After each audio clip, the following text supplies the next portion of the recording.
Queridos, a graça e a paz. Bem, tem um grande amigo meu também acompanhando, o Wellington, que é psicólogo, psicanalista e pastor, né? A Kelly também, que é pastora da Comunidade das Nações. Grandes amigos e parceiros aí estão nos visitando também. Vamos ao texto, Mateus, capítulo 16.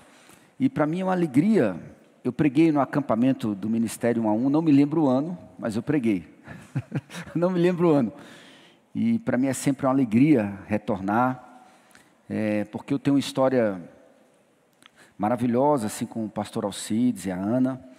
E todas as vezes que eu ligo para o pastor Alcides, em Dia dos Pais, final de ano eu choro muito, mas hoje eu vou me segurar. Talvez depois da mensagem. E o Alcides cuidou da minha vida. Ele não me pegou no colo, mas no colo espiritual. Cuidou da minha vida no momento mais difícil da minha vida. Quando eu estava na igreja presbiteriana e em crise profunda na universidade, questões familiares profundas, e o Alcides foi o pastor que cuidou da minha vida. E que me discipulou, que gastou o tempo bíblico para que Cristo fosse formado em minha vida. Então, assim, eu tenho uma gratidão. Então, às vezes, no Dia dos Pais, eu ligo para ele sabe disso. Agora, no final do ano, chorei para caramba. Minha mãe já sabia. Falou assim, vou ligar também, prometo. Esse ano eu vou ligar. Mas foi uma grande bênção, sempre reencontrá-los recentemente, agora nesse momento tão maravilhoso.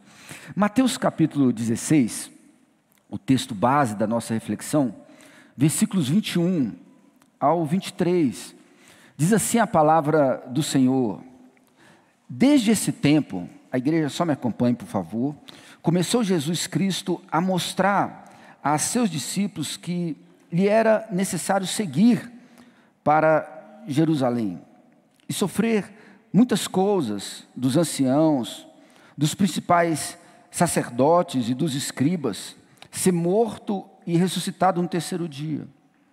E Pedro, chamando à parte, começou a reprová-lo, dizendo: tem compaixão de ti, Senhor, isso de modo algum te acontecerá.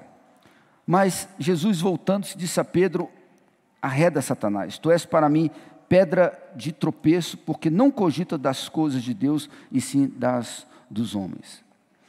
E aí, você olha esse texto e observa o texto imediatamente anterior, que foi uma confissão de Pedro. Estamos diante de um texto em que Pedro foi repreendido. Agora veja, a confissão de Pedro. Versículo 13. Indo Jesus para as bandas de Cesareia de Filipe, perguntou a seus discípulos: quem diz o povo ser o Filho do Homem?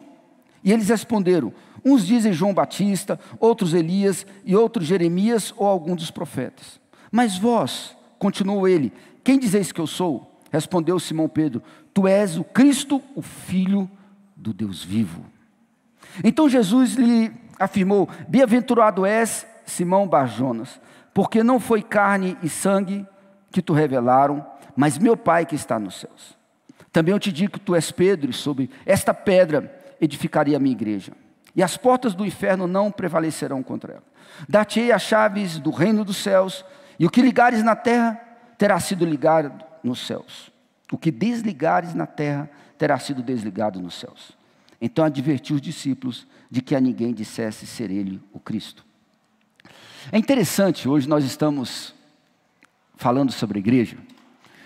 E eu me lembro na década de 80, quando os pregadores citavam algo durante cultos que tratavam sobre a igreja, principalmente congresso de jovens, uma frase que se repetia na boca dos pregadores: olha, não trate a igreja como a arca de Noé. Não sei se vocês lembram disso. Aquela frase que diz o seguinte: eu só aguento o cheiro aqui dentro por causa da água lá fora. Isso lá na década de... Quem ouviu isso? Na década de 80, por aí. Ninguém ouviu, gente. Obrigado, Valéria. Nós ouvimos. Então, que bom. Nós ouvimos isso. Na década de 80 era muito comum.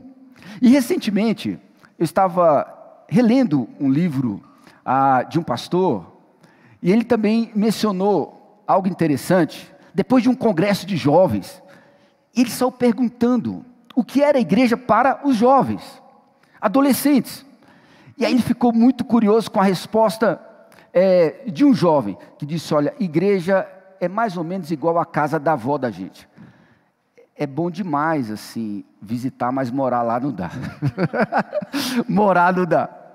Então, essas frases vão se repetindo, brincando ou não a teologia aí. Claro que há teologia. A teologia na música, a teologia na poesia, a teologia nessas brincadeiras. Há uma teologia sendo construída quando fazemos essas brincadeiras. Mas estamos aqui para encontrar o caminho bíblico de entender o que significa ser a minha igreja.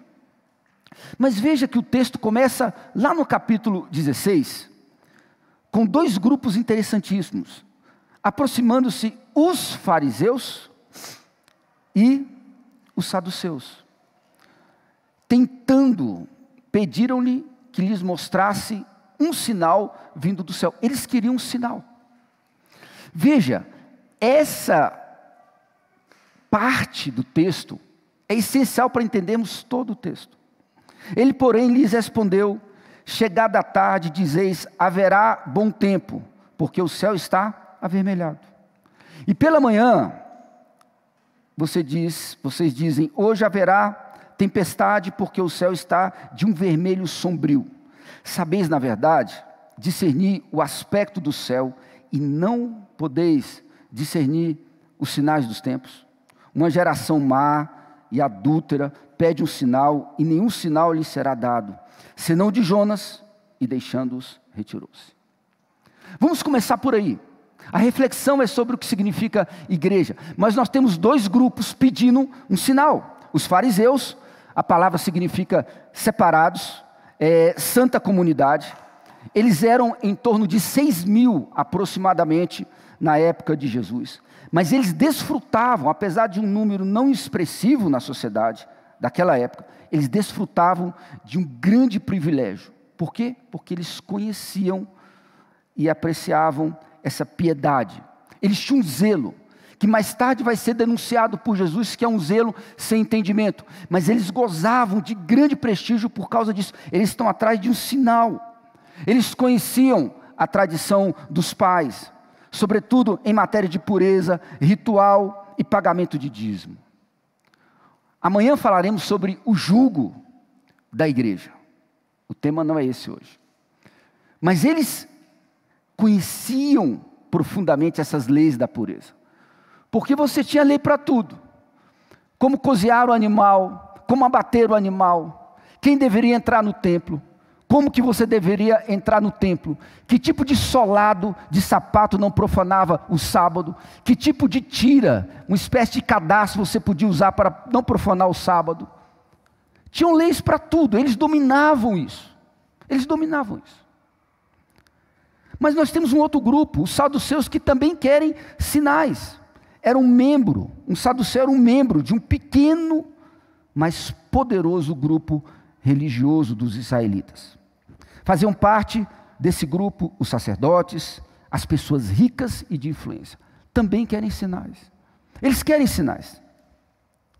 Eles baseavam seus ensinamentos principalmente no Pentateuco, mas eles negavam a ressurreição, o juízo final e a existência de anjos, por exemplo.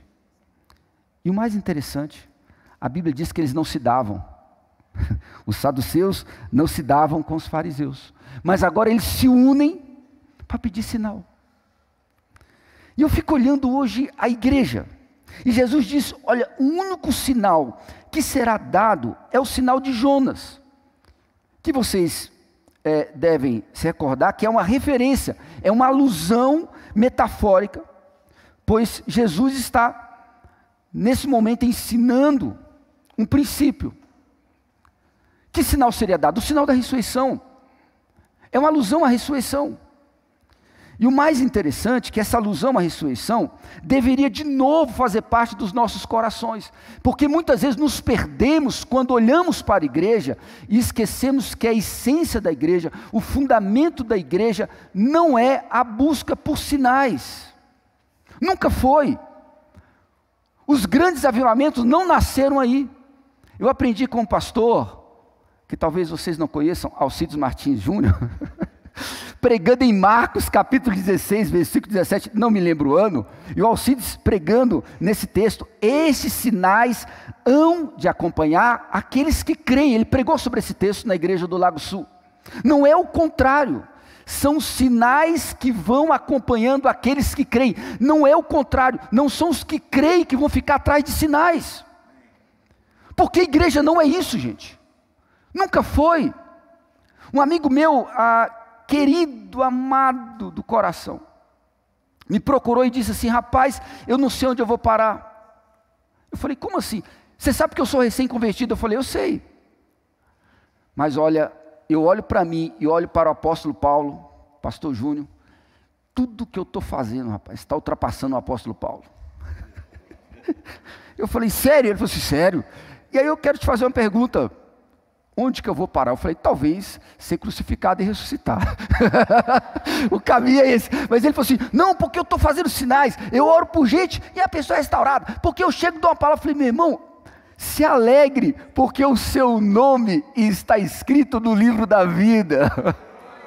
Não é verdade? Porque o poder da ressurreição alcançou a sua vida. Porque esse é o sinal de Jonas: Cristo está vivo.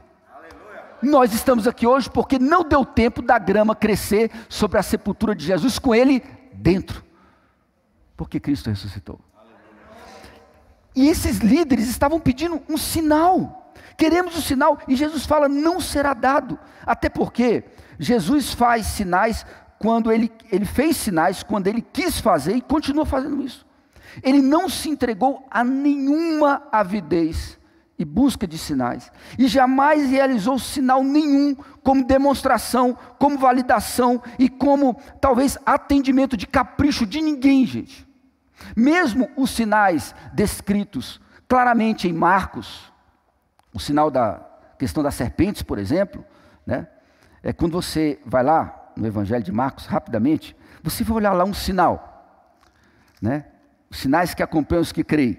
Aí você olha lá, abre lá em Marcos 16, finalzinho, e aí o texto diz: esses sinais hão de acompanhar aqueles que creem. Em meu nome expelirão demônios, falarão novas línguas, pegarão as serpentes, e se alguma coisa mortífera beberem, não lhe fará mal, se impuserem as mãos e tal. Todos esses sinais é apenas uma consequência de quem crê. Se você inverter a obra, vira uma obra centrada no homem. Aí você olha esse texto e você diz: será que o que você está falando hoje no acampamento do Ministério A1 ainda é atual? Olha, recentemente, um pastor, quando ele completou 44 anos, o Mac Wolford, ele foi a um parque no estado da Virgínia, no sul dos Estados Unidos. Isso está documentado, tem uma jornalista que acompanhou tudo. Ele foi lá no sul dos Estados Unidos para comandar uma celebração da igreja, em que ele era pastor. E como de costume, ele trouxe uma surpresinha. Ele sempre traz uma surpresa. Na visão dele, era necessário uma surpresa para incrementar o culto. Só que naquele dia, ele tinha uma cobra cascavel, de estimação.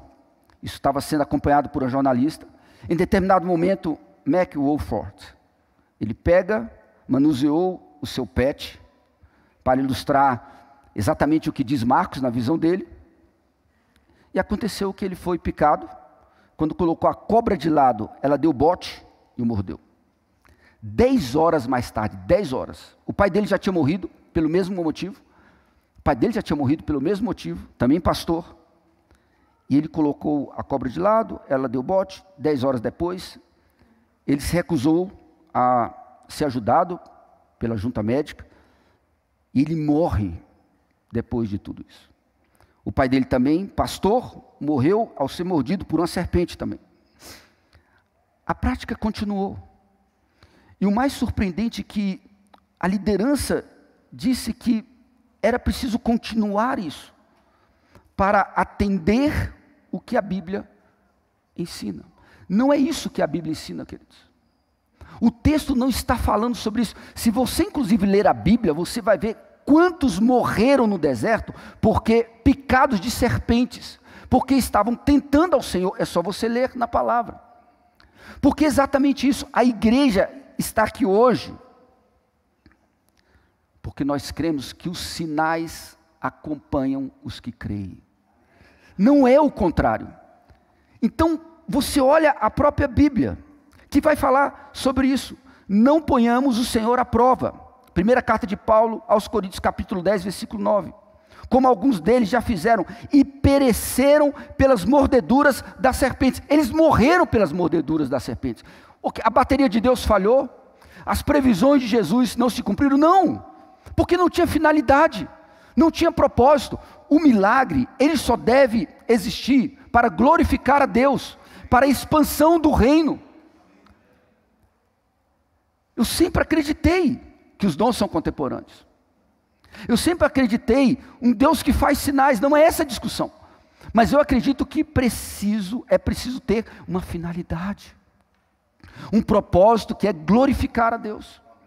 Então a minha igreja não é uma igreja centrada em sinais, é uma igreja centrada na pessoa do Cordeiro, na ressurreição, no sinal de Jonas, que é a ressurreição.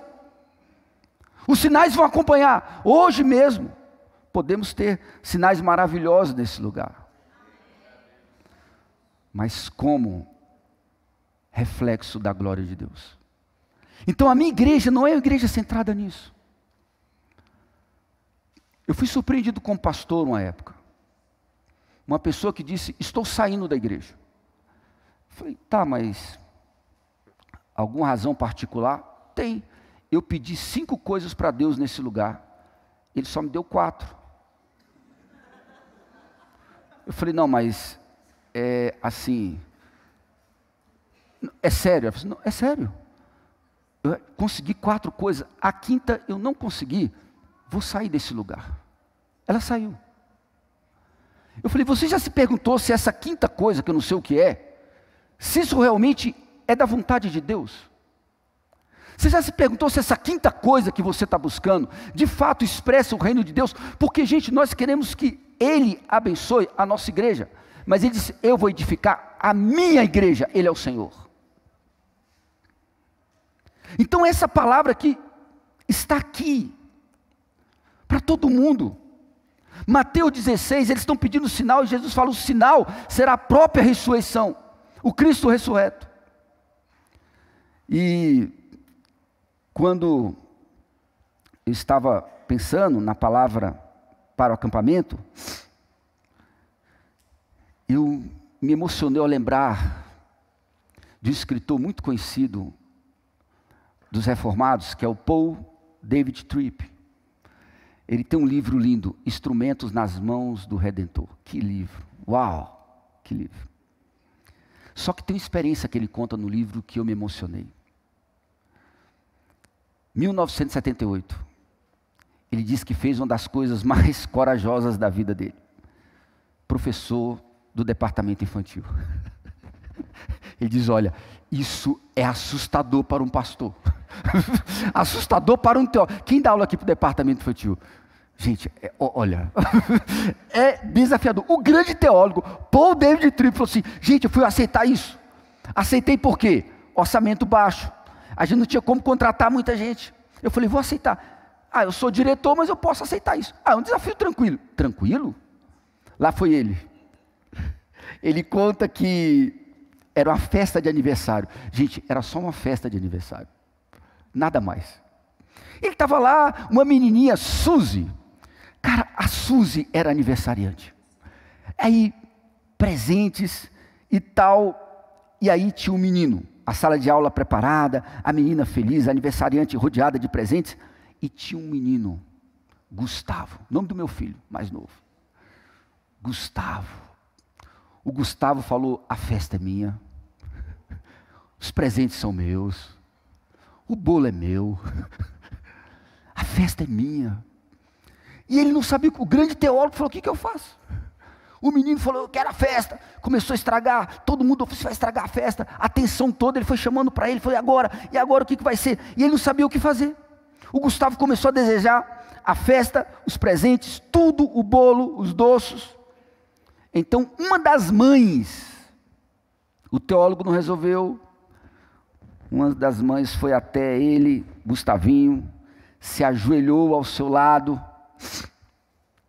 virou a cadeira dele para que Gustavo olhasse diretamente para ela. Ela virou a cadeira do Gustavinho e falou para ele assim, Gustavo, esta não é a sua festa. Esta não é a sua festa. E o Paul David Tripp então ficou olhando aquilo, falou, Deus, por que o Senhor pediu para que eu assumisse isso ao meu coração? Por que eu passei por essa experiência? Eu quero que você aprenda que Jesus é o aniversariante da igreja. A festa é dele. A glória é dele. A glória é dele. Alguém tem que virar a sua cadeira e falar para você hoje, a festa é dele. É dele. Nós queremos muitas vezes roubar a glória. Aí o Paul David Tripp diz, nós fomos feitos para a glória dele, e fomos chamados para revelar a sua glória, em tudo que fizemos, em tudo é tudo, em qualquer área. Eu quero sinal, porque eu quero sinal. Nenhum sinal será dado se você não entender que o Cristo que venceu a morte, é o aniversariante da igreja, é Ele. E aí você vai ver o que vai acontecer, coisas maravilhosas vão acontecer. Não é idolatrar ninguém, homem nenhum. O aniversariante é Ele. Eles pediram sinais, e nenhum sinal foi dado. Aí o Paul David Tripp conclui, o pecado nos faz ladrões de glória. Gente, essa seria uma confissão muito difícil, para alguém chegar no acampamento e falar, eu sou um ladrão de glória. Ninguém virou minha cadeira ainda e falou, aniversariante a Jesus. Eu estou no louvor, mas eu roubo a glória. Eu sou pastor, mas eu estou roubando a glória. A gente está roubando a glória a todo momento, porque o pecado faz isso. Pessoas estão abandonando comunidades maravilhosas, espirituais, porque querem roubar a glória. E ele conclui, provavelmente não existe um dia em que não conspiremos para roubar a glória que de forma justa pertence ao Senhor. A minha igreja é uma igreja que ela não vive de provar ao Senhor com sinais. Não, gente. Ela vive debaixo do poder da ressurreição. Agora, se você continuar lendo o texto, você também vai observar uma coisa linda no texto. A minha igreja, nesse texto, ela está alicerçada na pessoa de Jesus. Parece claro isso, mas olha o que diz o texto, que lindo. O versículo 18 diz, também eu te digo que tu és Pedro, e sobre esta pedra edificarei a minha igreja. A igreja não é sua, Pedro. Eu vou edificar a minha igreja. Você é uma pedra. E depois o próprio Pedro vai ensinar que nós somos pedras vivas. Mas a pedra angular é Jesus. Ele vai edificar a igreja dele. O que nós queremos fazer? A gente quer que ele edifique a nossa igreja, do nosso jeito, com os nossos jugos. Há um jugo no Evangelho, sim. Ele ensina isso. Leve e suave, mas há um jugo. Toda igreja tem jugo. Vamos tratar sobre isso amanhã. Como lidar com isso? Mas devemos entender que ele está edificando a igreja. E nos dias de Jesus, reinava uma grande idolatria, principalmente nessa região, que era uma região especificamente muito tomada por idolatria. Provavelmente, segundo alguns historiadores e comentaristas, quando Jesus diz isso a Pedro, não tem como comprovar isso de forma definitiva, ele estava diante de um templo pagão, construído na rocha. Então você tinha uma região que é Cesareia de Filipe, erguida numa base rochosa, que tem toda história idólatra, Porque o texto fala claramente no versículo 13, indo Jesus para as bandas de Cesareia de Filipe. Bandas do norte, extremo norte de Israel, as bandas de Cesareia de Filipe. Jesus escolheu talvez o pior lugar possível para praticar a teologia da igreja à luz de uma espiritualidade atual. Era uma região pagã. E ele está dizendo que a igreja dele, nesse lugar, repleto de paganismo, é a mesma mensagem hoje. Jesus está dizendo para a igreja hoje, diante de tudo que tem acontecido, diante de tudo que a gente vê, diante de tanta gente conseguindo milhões de seguidores, eu não estou exagerando, quase milhões, só expondo a vergonha da igreja, a sujeira da igreja, a gente consegue milhões de seguidores, diante de tudo isso ele está falando, olha, a igreja é dele, a igreja é dele, eu vou edificar a minha igreja, é outro jugo, a igreja não é nossa, muitas vezes nós queremos depositar sobre as pessoas o evangelho e o nosso kit de salvação, o fardo dele é suave. Você tinha escolas rabínicas na época. Você tinha, por exemplo, a escola de Shammai, a escola de Hillel, que começavam a discutir julgos. Um dizia o seguinte: você pode andar apenas 5 quilômetros no dia do Shabat Santo. Aí outra escola falava, não, você pode andar 8 quilômetros desde que você ande com a sacola. Aí outro falava assim, olha, caso uma galinha coloque um ovo no sábado, e você consumir o ovo, maldito também a galinha. Gente, qual amaldiçoar uma galinha que botou um ovo? Não, porque ela trabalhou e você ainda fez omelete. Então, isso tudo era tratado. Julgos. Mas a igreja é dele. Cabe a cada igreja, ao ministério a cada denominação, metodistas, batistas, seja o que for, entender o que está em nossas tradições que não tem Jesus, e o que está em Jesus e que não está em nossas tradições. É um movimento difícil. Eu tive uma notícia esses dias, de um jovem que deixou a igreja, por causa de boné. A notícia que eu tive foi terça-feira. O pastor disse, meu irmão, o boné me incomoda. Ele falou, pastor, então, mas aí resolva um problema seu. Não, mas eu acho que boné na igreja. Tá, pastor, mas é uma coisa sua, é o meu estilo. Mas não é o meu. Eu falei, mas é o meu.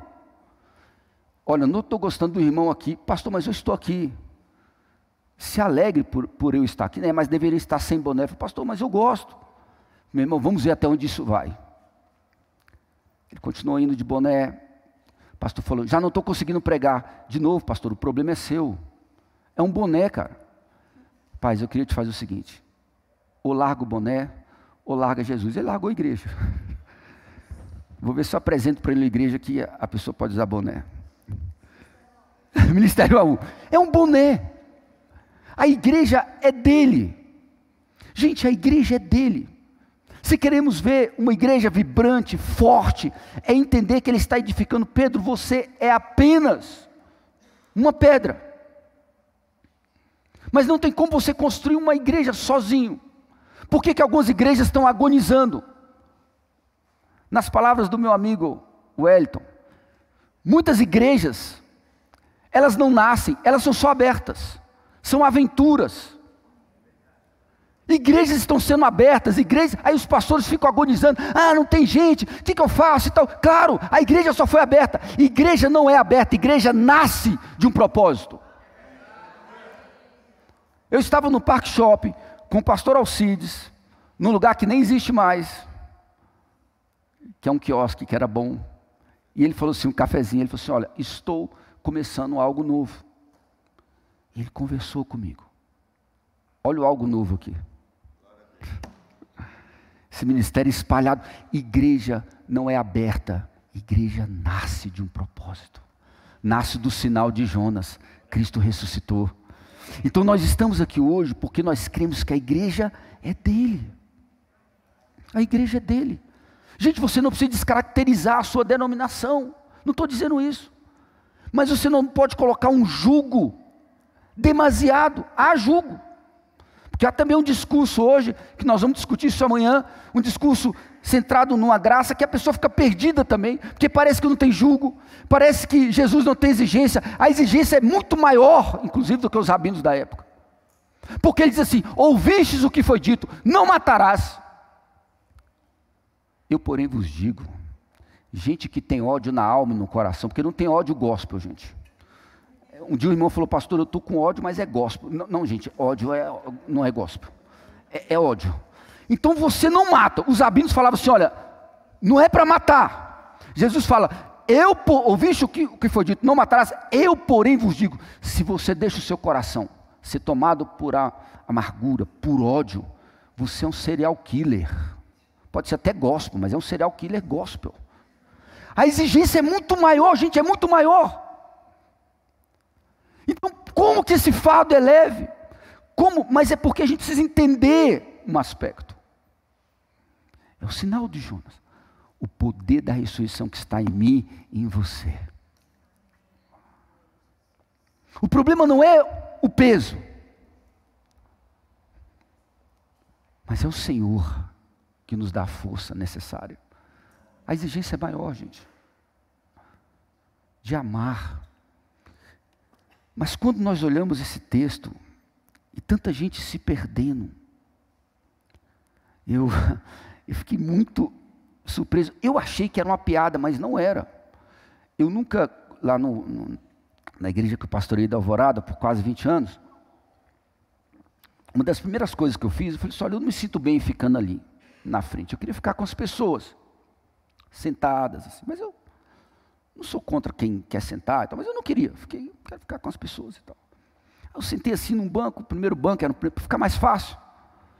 O irmão chegou: pastor, precisamos lotar essa igreja na semana.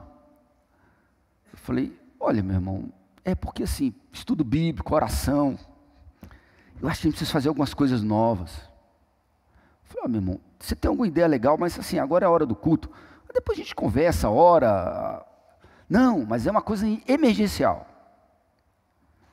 Eu falei: tá, mas qual é a ideia do irmão? A gente está no culto, eu não sei se é melhor, vamos conversar depois. Não, pastor, alguém tem um papagaio que canta hinos.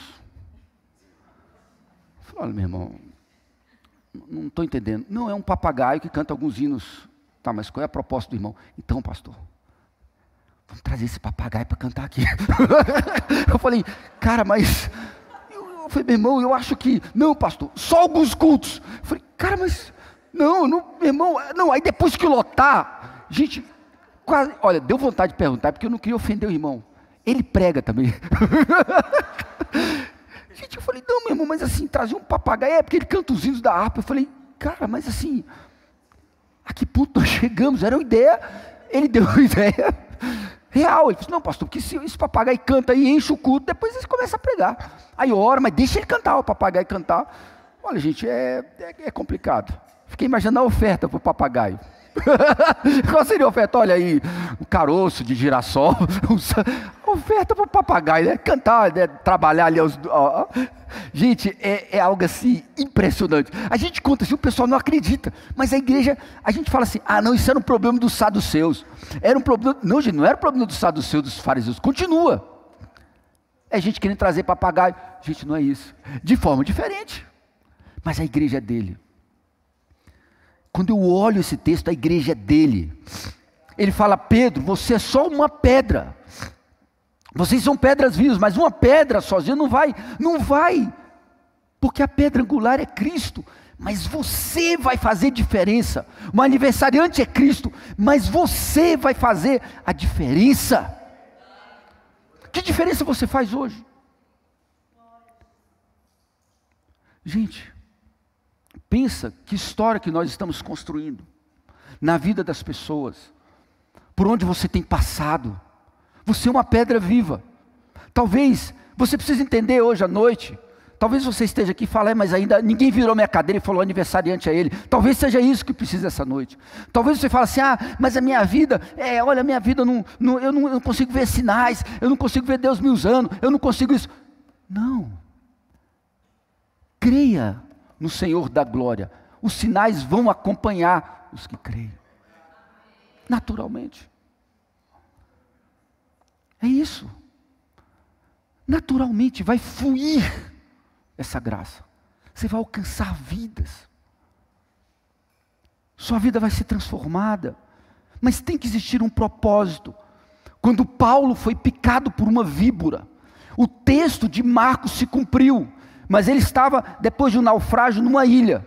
E as pessoas falaram assim: certamente este homem é um assassino. Ele não tinha como continuar a obra ali, gente, porque eles olharam e falaram assim: o cara passa por um naufrágio, olha aí agora, já é picado por uma víbora. Ele não procurou, ele falou: gente, eu vou fazer um culto aqui, olha só, acabei de passar por um naufrágio, todo mundo chega aqui, um culto novo aqui, vou desafiar a Cascavel. Ele não fez isso, ele estava lá mexendo no fogo e tal, foi picado.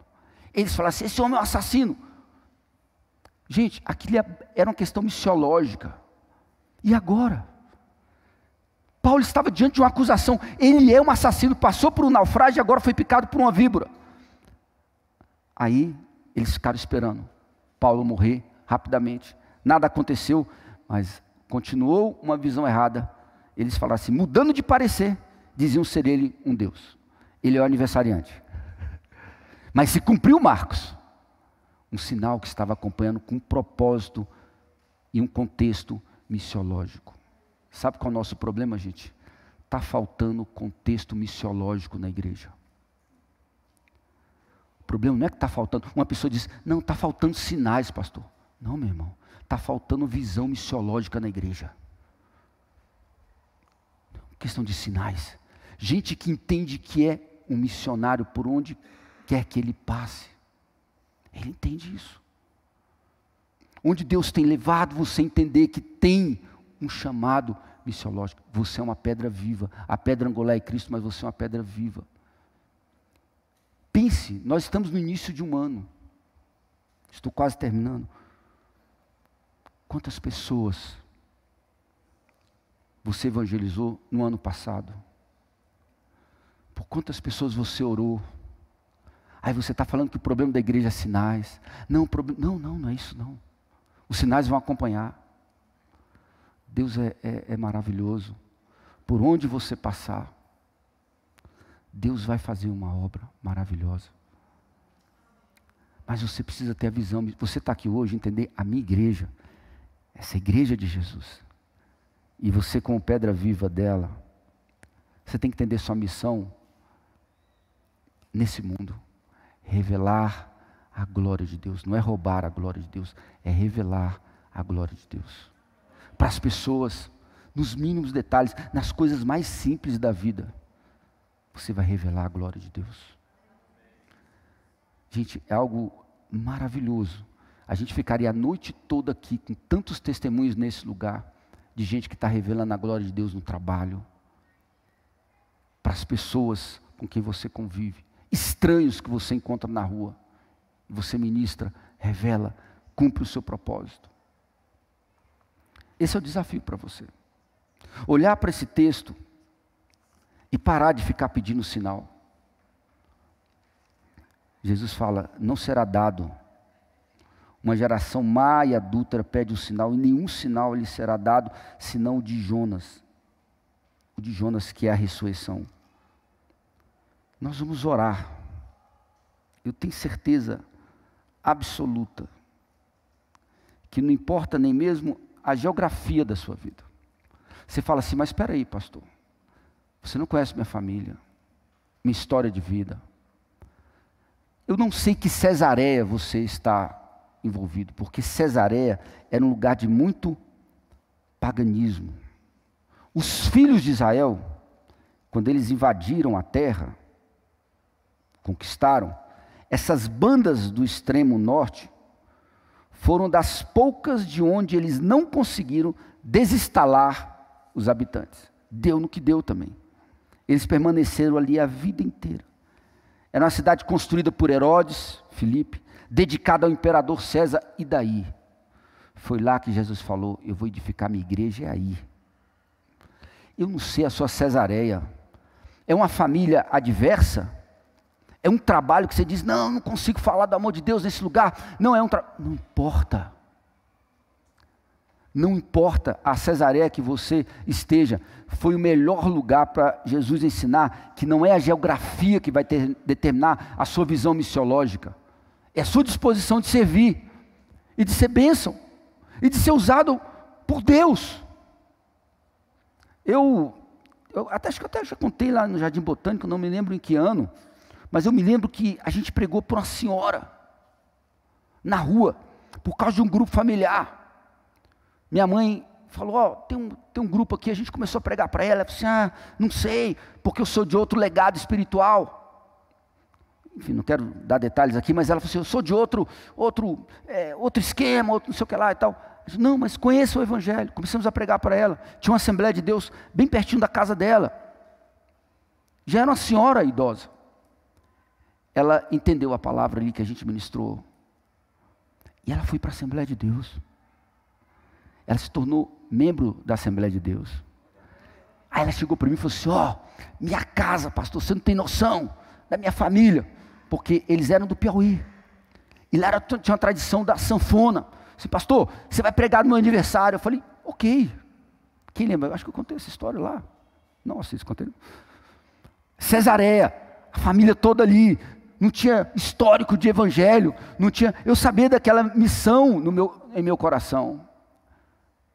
Esses sinais acompanharão os que creem. Eu chego lá, ela fala assim, olha, gente, eu não canto nada. Olha, minha mãe até fala assim, filho, você canta de verdade, você só está disfarçando. Não, mãe, eu canto, mas para mim. Ela chegou e falou assim, estamos aqui com o pastor Júnior. Ele vai entoar alguns índios de oração. Eu falei, índios? Eu falei, dona Regina, mas pelo menos 2 índios. Índios, cara. Eram hinos de oração. Quase que eu olhei para o lado e falei, será que algum índio está aqui que vai me ajudar? O irmão da tribo falou, pastor Júnior, estamos juntos, é nós. Estou aqui, conta comigo. Não tinha nenhum índio. Eu olhei e não tinha índio na sala. Eu falei assim, não, você vai entoar 2 índios. Eu falei, agora, cara. Eu tinha que escolher cântico, gente. Falei, agora já era. Gente, sanfona, o pau estava quebrando. Tinha irmão que chega, parece que, cara, rapaz, o irmão, tinha uns assim, o cara estava desaparecido, tinha um irmão lá que quando falou, ele vai pregar, ele olhou para mim e falou assim, estragou tudo. Cara, o irmão estava feliz, ele estava feliz assim, dançando. Aí falou assim, vai ter uma pregação aqui. Eu emplaquei lá um índio, eu não lembro qual foi o índio. Acho que foi só um mesmo, eu não aventurei no segundo não, falei, vamos pregar. Todo mundo parou, a sanfona parou, falei, agora, Cesareia. Um lugar que o pessoal olhou para mim com cara feia, falou assim, que ele vai pregar aqui, forró estava bom. Cara, me deram uma farinha, meu Deus do céu. Gente, se atira em alguém aquela farinha, gente, cada pedaço de farinha. Não, a farinha do Piauí, de uma região lá, que é isso? Um saco daquele na cabeça de alguém, gente. Farinha, eu falei, eu comi assim, eu falei, Deus, esses sinais acompanharão os que creem. Eu não vou morrer, não vou engasgar, essa farinha vai descer, em nome de Jesus. Farinha aquela, gente, meu Deus do céu, comi isso, eu falei, Deus. Aí foi a hora da pregação, eu falei, agora já, aí todo mundo parou, gente. Eu olhei para todo mundo me olhando, ninguém entendia o que estava acontecendo. Ela tinha sido alcançada com a graça. Eu olhei e falei, gente, a dona Regina foi alcançada pela graça. E eu vim aqui para trazer uma palavra. O lugar não era favorável, não tinha ambientação. O pessoal fala, precisa de ambientação. Não tinha nada disso, não. A gente queria esse negócio, não, precisa de uma ambientação. Vai lá pregar, a ambientação era a sanfona, pau quebrando. Cesareia. Abri a palavra, gente. E eu falei assim, eu vou fazer um apelo. Pensei, tinha uma tenda do lado de fora. Eu falei, gente, alguém aqui quer seguir o mesmo caminho? Filhos dela, naquele dia, entregaram a vida a Cristo. Gente, aquilo ali ficou um negócio legal. E aí começamos a orar. E ela da Assembleia de Deus. E foi aquela. Aí quando eu vi aquele lugar se transformou num lugar de afirmação do que é a igreja. E eu, lembrando dessa experiência, acho que eu consegui pensar no que Pedro passou. Tu és Júnior Cipaúba, sobre esta pedra eu vou edificar a igreja. Eu não sabia o que ia acontecer naquele dia. E nós vamos orar hoje, queridos, e eu fico pensando, nesse momento nós vamos orar agora, clamar. Espero que não tenha passado muito. Passei um pouquinho. mas estou no tempo que me deram. Nós vamos orar e eu tenho uma gratidão muito grande no meu coração. Foi difícil entender o que era igreja. E olho para os meus filhos que estão indo à igreja, graças a Deus. Os dois estão indo à igreja. Mas eu penso, é difícil entender o que é a igreja, às vezes. Tanta coisa que a gente ouve, tantas distorções, né? E entender um pouco dessa dinâmica do Evangelho. E é tão bom quando você encontra alguém que vai caminhar com você. Que é a proposta do ministério, né? A formação espiritual é o discipulado. Eu lembro quando eu cheguei à igreja do Guaraum, eu já estava lá, na verdade, perdido, meu coração, não conseguia entender o Evangelho. Aí eu entro na universidade, aí foi mais complicado ainda, eu estava despreparado. E aí chegou o Alcides, né? Um cara que andava de moto, ainda anda, olha a camiseta aí, ainda anda. E eu olhei para o barbudo, né? Tinha uma barba, olhei, ele começou a pregar. Né? E eu me lembro quando eu fui ser discipulado por ele, ser cuidado por ele. E eu comecei a entender o que era a igreja. Ele foi o instrumento que Deus usou, o instrumento nas mãos do Redentor para falar: o aniversariante é Cristo. É Ele. Virou a cadeira assim e falou: tem um aniversariante da igreja, é Ele, é Jesus. E aquilo foi explodindo na minha alma. E eu fico assim feliz porque hoje eu estou aqui e eu sei que Deus usou a vida dele muito. Foram muitas noites de me visitar em casa e eu com muitas dúvidas no meu coração, mas foi me discipulando para entender o que é a igreja. E hoje eu estou aqui, né? Com mais de 26 anos no pastorado, e quero dizer o seguinte, queridos: que Deus abençoe vocês. O Ministério A1 está aqui. Essa igreja não foi aberta, não, ela nasceu, gente, ela não foi aberta. Se ela fosse só aberta, ela não estaria como ela está hoje. Ela nasceu debaixo do sinal de Jonas. Cristo ressuscitou. Nós vamos orar hoje, porque os sinais vão acompanhar essa igreja, porque essa igreja crê. E não o contrário, não é o Ministério A1 que vai ficar desesperado atrás. Não, gente, não. Os sinais vão acompanhar.